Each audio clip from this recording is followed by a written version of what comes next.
This presentation was created by David Varner on October 16, 2017 for Foundations of Online Learning D090 Summer 2017. Emergency Management. I chose this topic because the need for solid, well thought out emergency management plans are becoming increasingly crucial every year. With the increased frequency of superstorms, terrorism, and climate change, as a society, we need to plan and prepare for the worst, so when the worst does happen, we can mitigate the loss of life, prevent or minimize additional casualties, and save as much infrastructure as possible. Why should I care? Emergency management is a huge field that is crucial to the safety and security of the society. After a disaster occurs, emergency management plans are put into place, first responders arrive, and local governments continue to reassign resources as necessary to protect survivors and remaining infrastructure. Emergency management offices can be found on military bases, hospitals, corporations, towns, cities, airports, and many other places. Emergency management offices coordinate responses from existing in-place assets in towns, such as local firefighters and police, to tribal governments, the military, and various agencies within the federal government. As the need for additional personnel and resources are needed, the emergency management plan is scaled upwards and tribal and state governments participate up to and including the federal government. What is the government's role in emergency management? The first thing to know about emergency management is that it starts at the lowest level. The various governments provide funding to build dams, levees, or other structures to reduce or control flooding, prevent the construction on floodplains, or propose new building codes to require structural changes to new and existing buildings to harden them against earthquakes, hurricanes, tornadoes, flooding, and other disasters. Most importantly, the federal government is not and cannot be the first responder for a disaster. This task falls on the local and state governments. They are the closest to the casualty and will be better able to respond far faster than the federal government can. Additionally, not all disasters will require assistance from the federal government for recovery anyway. However, if the scope of the disaster is catastrophic, like Hurricane Katrina was, and the local and state government is becoming incapacitated or unable to function, the federal government will take over day-to-day functions to maintain the rule of law and provide basic services. This will continue until the local and state governments can be returned to power. After a disaster is struck and after a presidential disaster declaration has been made, a federal hazard mitigation officer is appointed.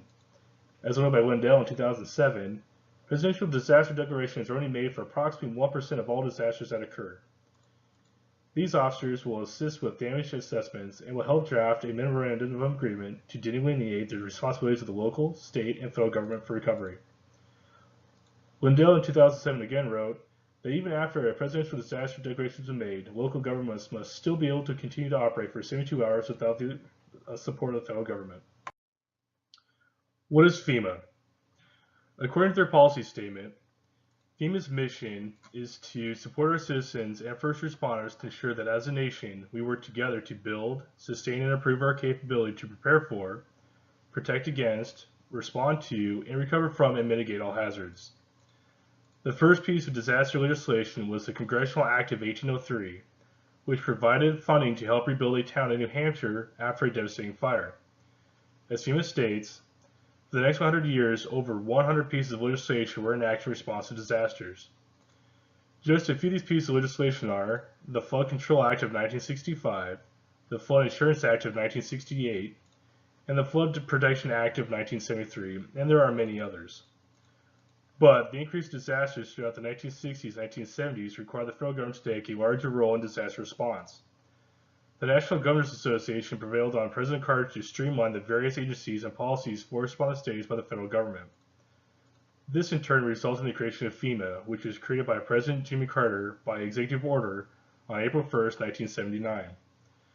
The Robert T. Stafford Disaster Relief and Emergency Assistance Act of 1988 further refined FEMA's powers and responsibilities and firmly put FEMA in charge of all government efforts in a disaster.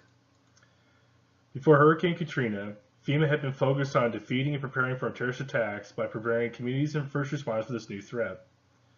Due to large unforeseen gaps were identified after Hurricane Katrina, FEMA was again reorganized by the Post-Katrina Emergency Reform Act to better prepare for future disasters of this magnitude.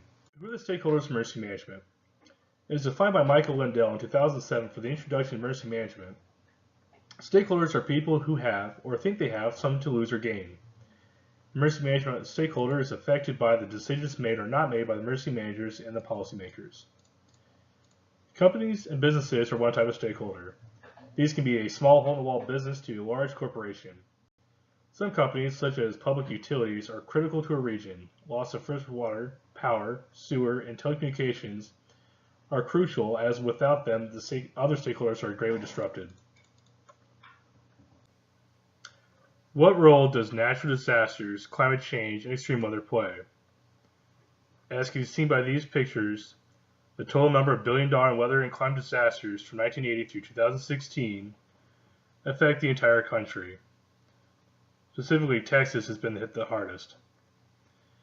From here, we can see images of drought and heat waves, winter storms, tropical cyclones, severe and local storms, wildfires, and flooding.